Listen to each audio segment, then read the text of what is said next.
जय हिंद दोस्तों अमेरिका दुनिया की सबसे बड़ी शक्ति, कोल्ड वॉर लड़ा, कोल्ड वॉर में रशिया को हराया ऐसा कि रशिया का डिसइंटीग्रेशन हो गया, 15 टुकड़े कर दिए। और उसके बाद जिस तरीके से रशिया के टुकड़े होने के बाद या यूएसएसआर के टुकड़े होने के बाद लगभग आज तक अगर आप देखें तो सुपर पावर की फॉर्म में इकलौती सुपर पावर अमेरिका जो है वो प्रेजेंट थी। अब सवाल ये है कि जिस टाइम पर अमेरिका तालिबान पर हमला करता है और अपने लाव लश्कर के साथ अफगानिस्तान के अंदर एंटर करता है, उस टाइम पर अमेरिका के सामने, अमेरिका की शक्ति के सामने आवाज़ उठाने वाला कोई भी देश मौजूद नहीं था। लेकिन वहाँ जाकर दुनिया की सबसे बड़ी ताकत कुछ कबाइलियों के सामने हार गई। ऐसे कबाइली जिनके पास हथियार भी पूरे तरीके से नहीं थे, उनके सामने हथियार अमेरिका को डालने पड़े। और जिस तरीके से बड़गाम एयरपोर्ट को खाली करके भागना पड़ा अमेरिका को, वो कहीं ना कहीं देखने लायक है। अब ऐसी सिचुएशन में दोस्तों आपको हम इस चीज़ के ऊपर डिस्कशन करने जा रहे हैं, लेकिन उससे पहले छोटी सी इन्फॉर्मेशन कि अगर आप या आपके बच्चे 9-10 तक, आप जो देखने वाला स्टूडेंट है या फिर आपके बच्चे, छोटे भाई बहन या कोई भी जो 9, 10th, 11, 12th में हैं, उनमें इतना पोटेंशियल है कि वो आगे जाके यूपीएससी की तैयारी करके यूपीएससी क्रैक कर सके, तो और एनसीईआरटी पढ़ रहे हैं, तो उनके लिए हम लोगों ने एक छोटा सा प्रोग्राम चालू किया है। 9, 10th, 11, 12th क्लास के स्टूडेंट्स के लिए यूपीएससी इंटीग्रेटेड प्रोग्राम स्टार्ट किया है। इसके अंदर जो भी एनसीईआरटी आपके स्कूलों में पढ़ाई जाती है, उस एनसीईआरटी को ही हम अपने लेक्चर्स में आप लोगों को पढ़ाने वाले हैं। लेकिन इस एनसीईआरटी की अप्रोच जो है वो अलग होगी। वो जो अप्रोच है उसका सारा खेल है, इस अप्रोच को हम देखने वाले हैं। और ये अप्रोच आपकी इस बच्चे की इस तरीके से डेवलप की जाएगी ताकि जब वो यूपीएससी की तैयारी करना शुरू करे तो उसके अंदर उसको कोई प्रॉब्लम फेस ना करनी पड़े। और सबसे बड़ी बात, इस एनसीईआरटी के लिए हमारे को और कोई एनसीईआरटी अलग नहीं है, वही पढ़ाएंगे जो एनसीईआरटी में लिखा है। 1 घंटे की डेली क्लास होगी। फीस बहुत ज़्यादा नहीं रखी है, 500 रुपीज़ पर मंथ की हमने फीस रखी है, ताकि हर बच्चा जो भी प्रतिभावान है, जो भी ये सोचता है कि वो आईएएस की तैयारी कर सकता है, आईएएस बन सकता है, वो हमसे इसमें जुड़ सकता है। इन 2 नंबर्स पे आप हमसे बात कर सकते हैं, कांटेक्ट कर सकते हैं। बाकी जैसे भी होगा हम आपसे आगे फ़ोन पर आप हमारे से जानकारी ले सकते हैं। अब टॉपिक के ऊपर आ जाते हैं। टॉपिक है अमेरिका। जितनी बड़ी ताकत और जिस तरीके से ताकत ने लाव लश्कर के साथ हमला किया, उसको अगर आप देखेंगे तो पूरी सिचुएशन इस तरीके से नज़र आएगी दोस्तों कि पूरा का पूरा अमेरिका जो है वो कुछ कबाइलियों के सामने हार गया और वहाँ से भाग निकला। अब सवाल यही है, क्यों हारा, क्यों भाग निकला? इसके ऊपर एक डिबेट, एक डिस्कशन करना बहुत ज़्यादा ज़रूरी है। और इस डिबेट डिस्कशन के पीछे का एक रीज़न ये भी है कि कल यानी 9/11 को, आज मैं 10 तारीख को बना रहा हूँ, 9/11 को अमेरिका के ऊपर होने वाले हमले की बरसी है। और उस दिन यानी कल जो है, यानी आज, लगभग आज 21 साल उस हमले को पूरे हो चुके हैं। 20 साल। अब 20 साल जब इस हमले को पूरे हो चुके हैं तो 20 साल बाद अमेरिका कहाँ खड़ा है उसका तो एनालिसिस करेंगे, लेकिन 20 साल पहले अमेरिका कहाँ था उसको देखेंगे और वहाँ से शुरुआत कैसे हुई। तो देखो, असलियत में 1945 वो दौर है जब अमेरिका को खासकर कैपिटलिस्ट वर्ल्ड ने मान लिया कि अमेरिका जो है एक सुपर पावर है और अमेरिका जो है वो कैपिटलिस्ट वर्ल्ड का लीडर है। ये क्लियर वर्ड्स में मान लिया। 1945 से अगर आप देखते हैं तो 1991 तक यहाँ पर 2 आइडियोलॉजीज़ के बीच में कोल्ड वॉर चला, शीत युद्ध चला। और इस शीत युद्ध में एक तरफ यूएसए और कैपिटलिस्ट ब्लॉक था और दूसरी तरफ यूएसएसआर और जिसे कहेंगे कम्युनिस्ट ब्लॉक था। एक तरफ कैपिटलिस्ट ब्लॉक था और दूसरी तरफ कम्युनिस्ट ब्लॉक था। और कैपिटलिस्ट और कम्युनिस्टों का आपस में 45 साल, 46 साल तक ये लोग खूब आपस में, जिसे कहते हैं, लड़े। और इसका आउटकम जो है वो डिसइंटीग्रेशन ऑफ यूएसएसआर हो गया। डिसइंटीग्रेशन ऑफ यूएसएसआर हुआ। अब जब यूएसएसआर का डिसइंटीग्रेशन हो गया तो 1991 से लेकर 2001 के बीच तक अगर आप देखो तो असलियत में ये जो दुनिया है ये यूनिपोलर वर्ल्ड की फॉर्म में आगे बढ़ती है।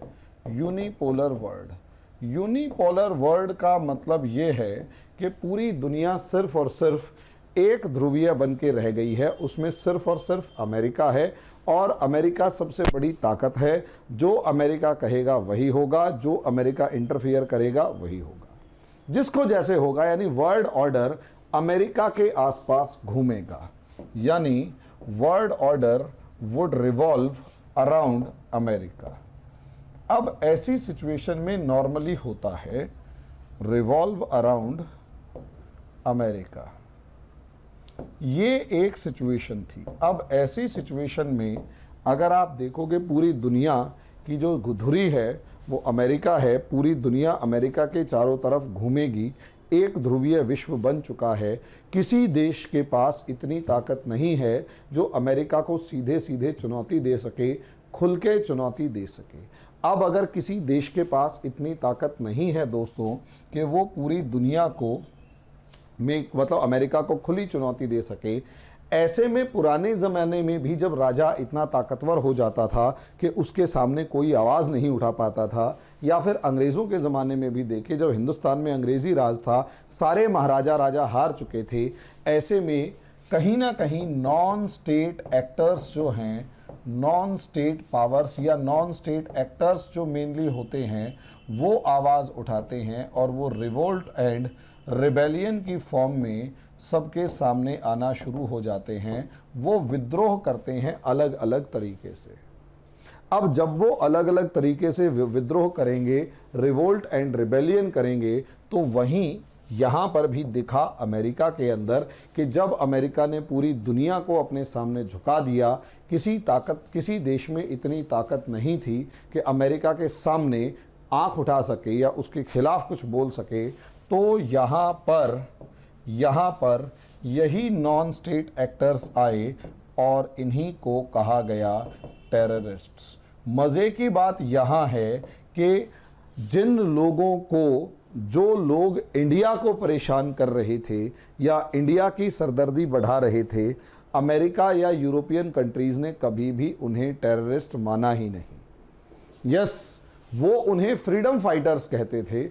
यानी इंडिया 1989 से लगभग 2001 के बीच तक, हालांकि अभी भी परेशान है इंडिया, इस दौरान कश्मीर इंसर्जेंसी इंडिया में अपने पीक पर थी और पाकिस्तान जो है वो पूरी ताकत से इंडिया को परेशान करने में लगा हुआ था।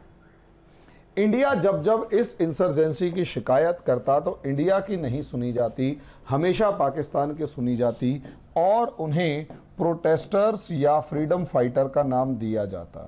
प्रोटेस्टर्स और फ्रीडम फाइटर्स का नाम दिया जाता।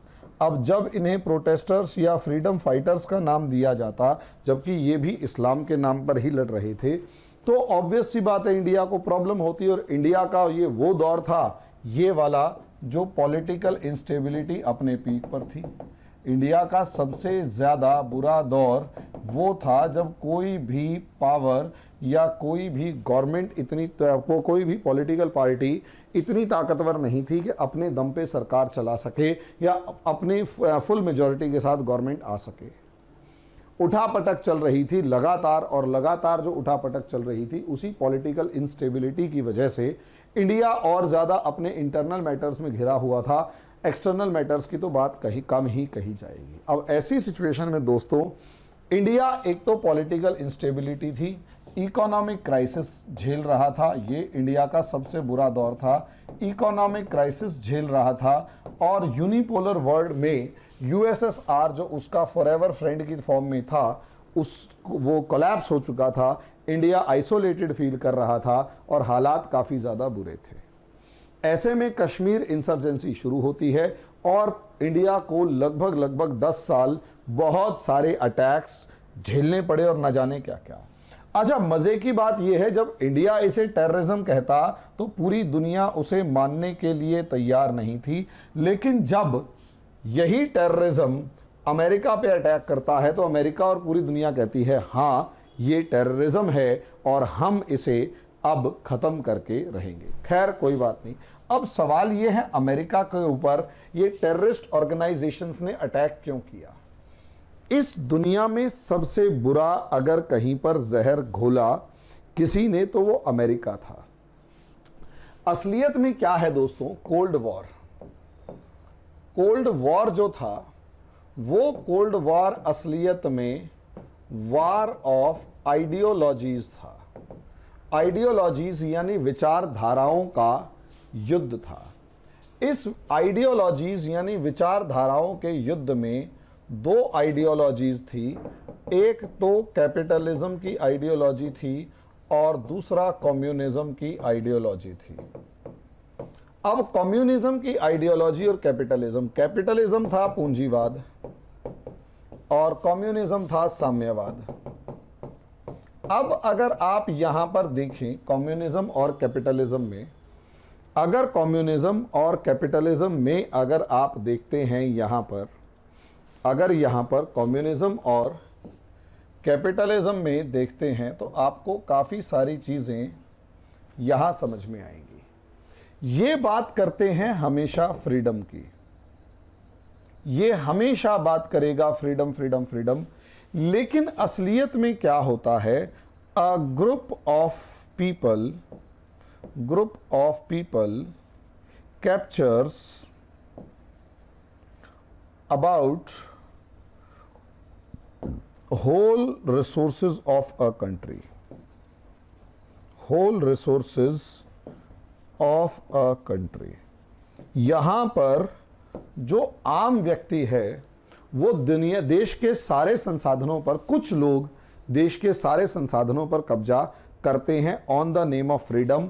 वो असलियत में जुगाड़ करते हैं, जुगलबंदी करते हैं, कुछ भी करते हैं, लेकिन एक कंट्री के सारे रिसोर्सेज के ऊपर कब्जा करके बैठ जाते हैं। दूसरी तरफ आता है साम्यवाद। साम्यवाद होता है कम्युनिज्म, साम्यवाद कम्युनिज्म। और ये जो साम्यवाद होता है ना दोस्तों, ये जो साम्यवाद होता है ये बात करता है इक्वालिटी की। इक्वालिटी को मतलब हर हाथ को काम, हर मुंह को रोटी, हर पेट को भोजन, हर आदमी को जिस जरूरत के हिसाब से, समझे, एज पर नीड सबको मिलना चाहिए। यानी ये बात करता है इक्वल डिस्ट्रीब्यूशन ऑफ रिसोर्सेज की, इक्वल डिस्ट्रीब्यूशन ऑफ रिसोर्सेज की, यानी संसाधनों के समान वितरण की। जब ये इक्वल डिस्ट्रीब्यूशन ऑफ रिसोर्सेज यानी संसाधनों के समान वितरण की बात करता है तो यहीं से सारा सिस्टम बदल जाता है। ये जो ग्रुप ऑफ पीपल है ये और ये ग्रुप दोनों के दोनों आपस में दुश्मन बन जाते हैं, क्योंकि ये साफ कहता है कि जो अमीर है उससे छीनकर गरीब को दे दो, हैव्स जिनके पास सब है उसकी जगह हैव नॉट्स उनको दे दिया जाए। जिनके पास है उनसे छीनकर जिनके पास नहीं है उनको दे दिया जाए।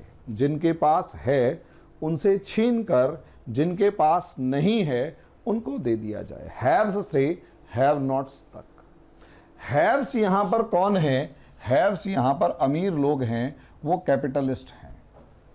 यानी जहां पर भी कम्युनिस्ट होंगे वहां कैपिटलिस्ट यानी पैसे वालों से ज़मीनें और प्रॉपर्टीज़ छीनकर गरीब लोगों में बांट देंगे। ये इनकी सबसे बड़ी दुश्मनी थी। लेकिन थी ये वार ऑफ आइडियोलॉजीज, ये विचारों की लड़ाई थी। मज़े की बात ये है शुरू से लेकर लास्ट तक यहाँ पर धर्म का कोई लेना देना नहीं है।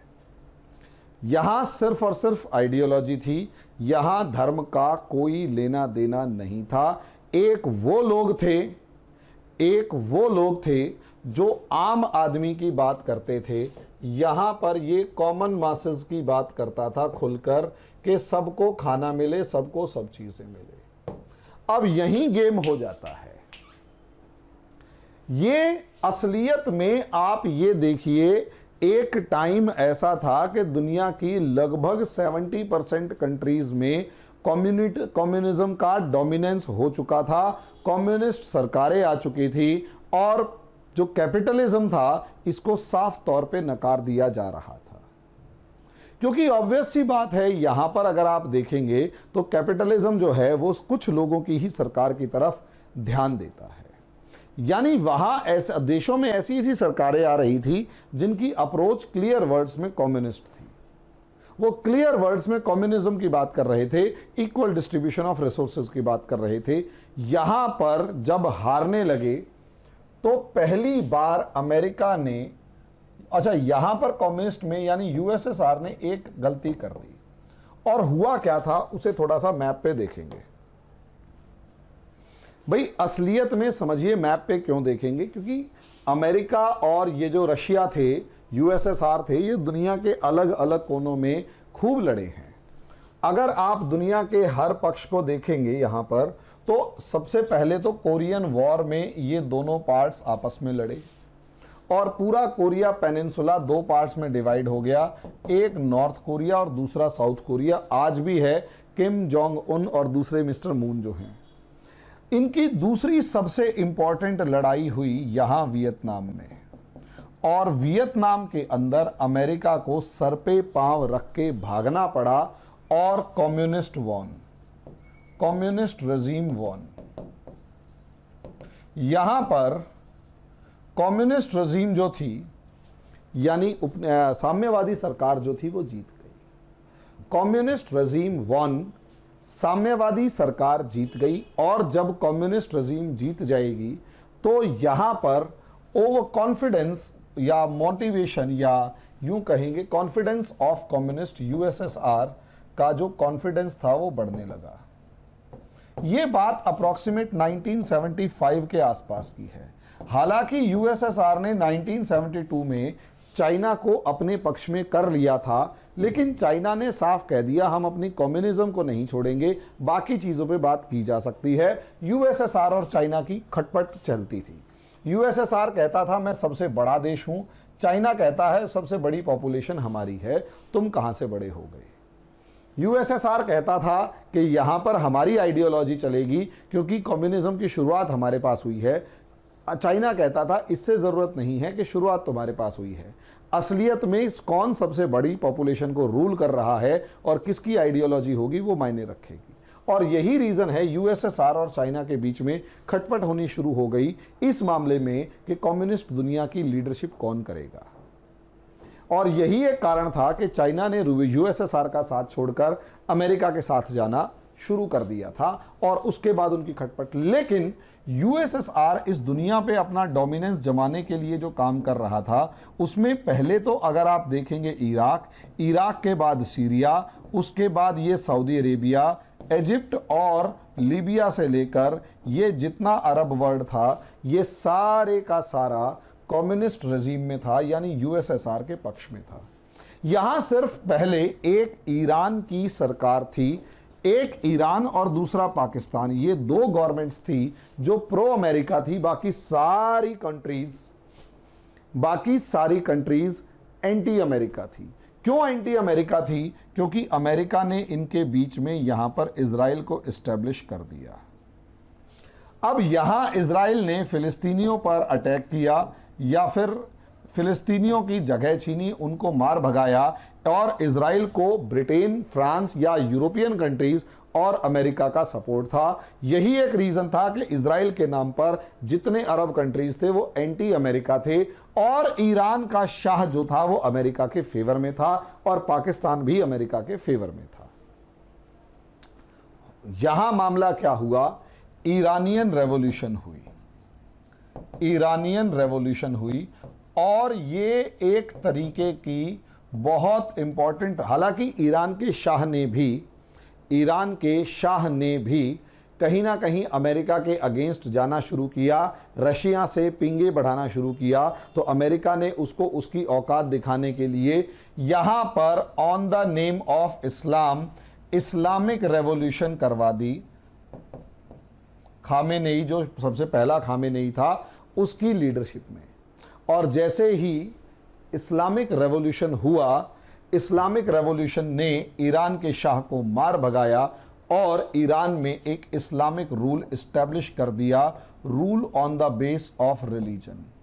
ये पहली बार ऐसा था कि धर्म के नाम पर पूरी जनता भड़क जाती है और अपने राजा को उखाड़कर फेंक देती है, बहुत लंबे टाइम के बाद, बहुत लंबे टाइम के बाद। और उसके बाद इसी ईरान ने, यहां देखिए पासा कैसे पलटता है और दुनिया कैसे दो पक्षों के बीच में लड़ रही थी।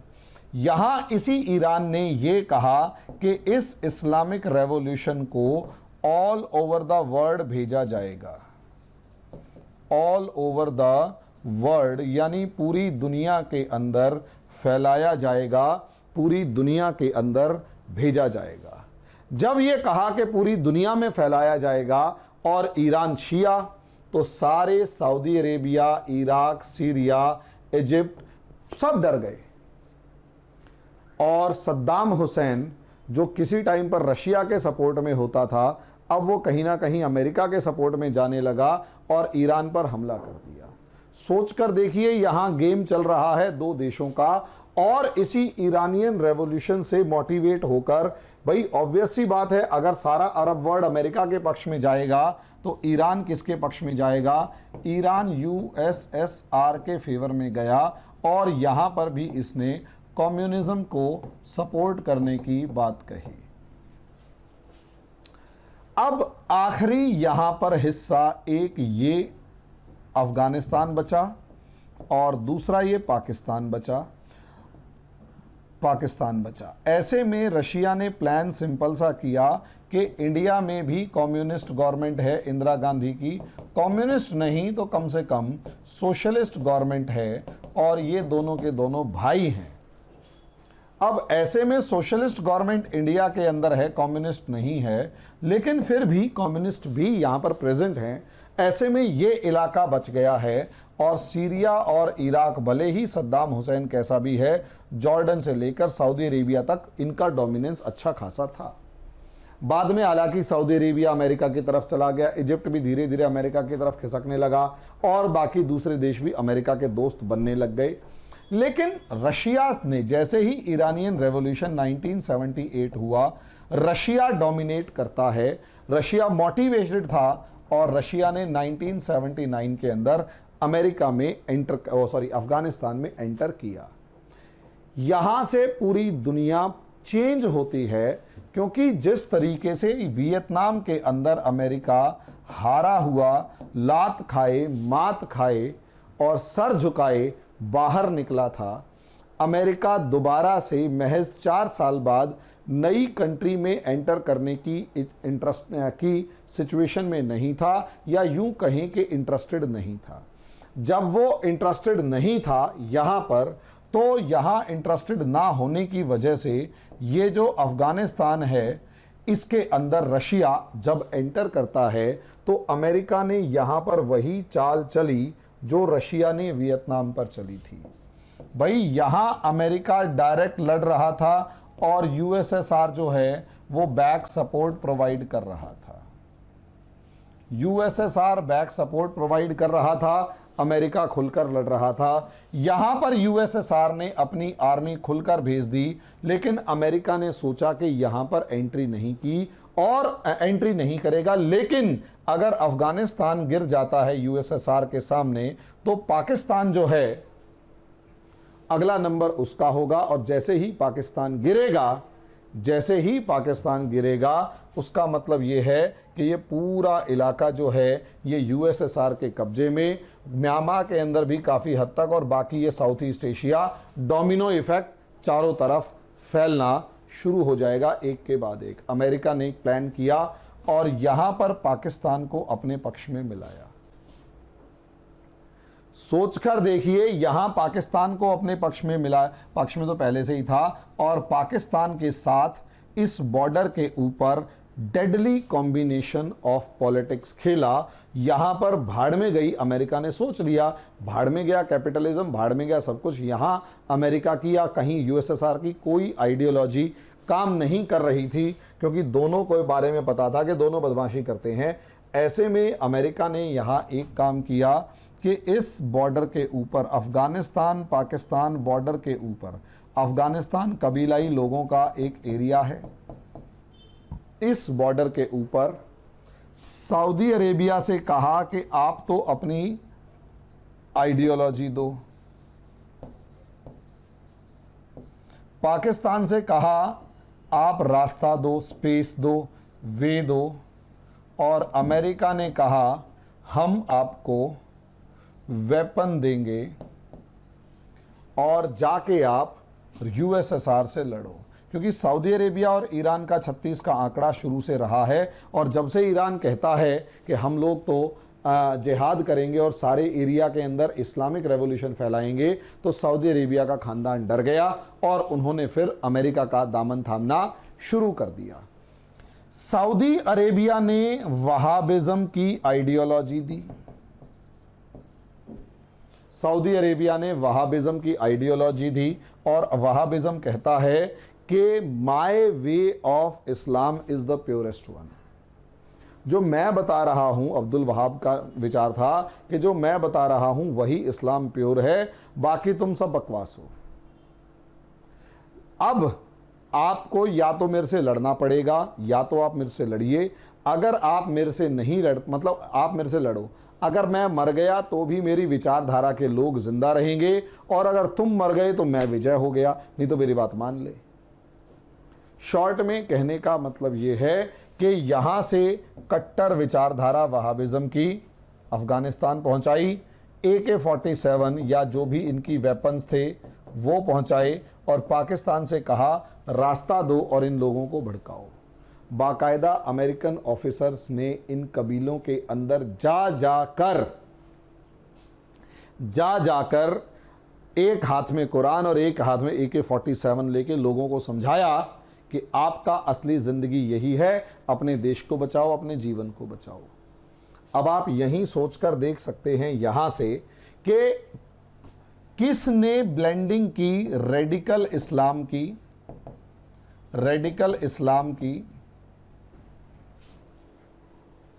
क्या नाम है, पॉलिटिक्स से। तो यहां रशिया थोड़ा ना था, इस दुनिया में सबसे बड़ा रेडिकल इस्लाम की ब्लेंडिंग का जो रिस्पॉन्सिबल कंट्री था वो तो अमेरिका था। अमेरिका ने रेडिकल इस्लाम को जोड़ा था पॉलिटिक्स से। अब हुआ क्या, यूएसएसआर हार गया। अब यूएसएसआर हारा, बड़ी तरीके से आराम से गया, भाग के कहीं नहीं गया, लेकिन रेडिकल इस्लाम के हाथ में इस बार तुमने वेपन भी दे रखा है, तो ऑब्वियस सी बात है उसके दिमाग में अभी भी यही है कि ये जो इजराइल है ये हमारा दुश्मन है, ये जो इजराइल है ये हमारा दुश्मन है। और यहां क्योंकि ये हमारा दुश्मन है, इसका मतलब ये है कि इजराइल को सपोर्ट करने वाला जो अमेरिका है वो भी हमारा दुश्मन है, और अमेरिका के साथ साथ ये जो नाटो कंट्रीज हैं ये भी हमारे दुश्मन हैं। अभी तक मामला ये था कि बैटल ग्राउंड्स में जितने भी ये लोग थे, ये सारे मुस्लिम कंट्रीज जो हैं ये यहीं पर मौजूद थे। इनमें से अभी तक मास माइग्रेशन यूरोप की तरफ नहीं हो रहा था, मास माइग्रेशन यूरोप की तरफ नहीं हो रहा था, लेकिन इस्लाम के रेडिकलाइजेशन जो है वो चालू हो चुका था, और वहां पर वेपन आ चुके थे, और जिहाद शुरू हो चुका था। और यूएसएसआर के ऊपर विक्ट्री ने इनको एक बात समझा दी थी कि अगर हम चाहें तो हम बड़ी बड़ी पावर्स को भी हरा सकते हैं। यहां से पहली बार इस्लाम के अंदर या इस्लामिक वर्ल्ड में टेररिस्ट ऑर्गेनाइजेशंस उभर कर आती हैं। ये वो लड़ाके थे जो इस्लाम के नाम पर लड़ने के लिए, यूएसएसआर से लड़ने के लिए अफगानिस्तान पहुंचे थे। अब उनके दिमाग में एक बात आने लगी कि यार अफगानिस्तान तो ठीक है, 1989 के अंदर इन्हें निकाल दिया गया, यूएसएसआर निकल गया। अब आप यहां से सोचकर देखिए, अब आप यहां सोचकर देखिए कि 1979 से लड़ाई शुरू हो रही है 1989 तक, फर्स्ट अफगान वॉर, और इसमें USSR defeated, first Afghan war. और इस फर्स्ट अफगान वॉर में यूएसएसआर की डिफीट होती है तो ये जो कट्टर आइडियोलॉजी वाले हैं, रेडिकल आइडियोलॉजी वाले हैं, उनका कॉन्फिडेंस बढ़ेगा और इनका कॉन्फिडेंस बढ़ने की वजह से इन लोगों ने आपस में जो भी किया, लेकिन 1996 में इसी रेडिकल आइडियोलॉजी की सपोर्ट करने वाले तालिबान का रूल होता है। और तालिबान और कोई भी नहीं, कट्टरवादी इस्लामिक आइडियोलॉजी को मानने वालों का एक ग्रुप था जिसने अफगानिस्तान पर कब्जा कर लिया। अब ये जो ग्रुप है, ये क्लियर वर्ड्स में कहीं ना कहीं क्रिटिसाइज कर रहा है किसको? एंटी इस्लामिक फोर्सेस को। एंटी इस्लामिक फोर्सेस जितनी भी होंगी या ग्रुप्स होंगे, उनको क्लियर वर्ड्स में क्रिटिसाइज करेगा, और जो भी मुसलमान को मार रहा होगा उसको क्लियर वर्ड्स में क्रिटिसाइज करेगा। और इसीलिए इस पूरी दुनिया का सबसे बड़ा विलन, इस्लामिक वर्ल्ड का सबसे बड़ा विलन बनकर अगर कोई उभरेगा तो वो है अमेरिका। इस्लामिक वर्ल्ड का सबसे बड़ा विलन बनकर अगर कोई उभरेगा तो वो है अमेरिका। अमेरिका विलन बनकर उभरेगा। और जैसे ही अमेरिका विलन बनकर उभरेगा तो आप अंदाजा लगा सकते हैं यहां पर के मामला क्या है। अब जैसे अमेरिका विलन बनकर उभरा यहां पर, तो इसके पीछे का लॉजिक समझे। अमेरिका के ऊपर अटैक होने शुरू हुए, यानी, और ये कोवर्ट अटैक्स थे, यानी छुप के हमला करने वाले थे, डायरेक्ट अटैक्स नहीं थे। कोवर्ट अटैक्स थे, डायरेक्ट अटैक्स नहीं थे। अब यानी हमले डायरेक्ट फेस टू फेस तो आप अमेरिका के सामने लड़ ही नहीं सकते। तो ये वो दौर था 1996 से लेकर, अगर आप देखते हैं 2001 के बीच में, कि अमेरिका के पास अमेरिका के ऊपर छोटे छोटे बहुत सारे हमले हो रहे थे। अमेरिका के ऊपर छोटे छोटे बहुत सारे हमले हो रहे थे। कभी किसी एम्बेसी पे हमला हो गया, कभी कहीं हमला हो गया, कभी कहीं हमला हो गया, वो हमले हो रहे थे। लेकिन 2001 बड़ा प्लान अमेरिका के अंदर घुसकर, बड़ा प्लान 9/11 किया।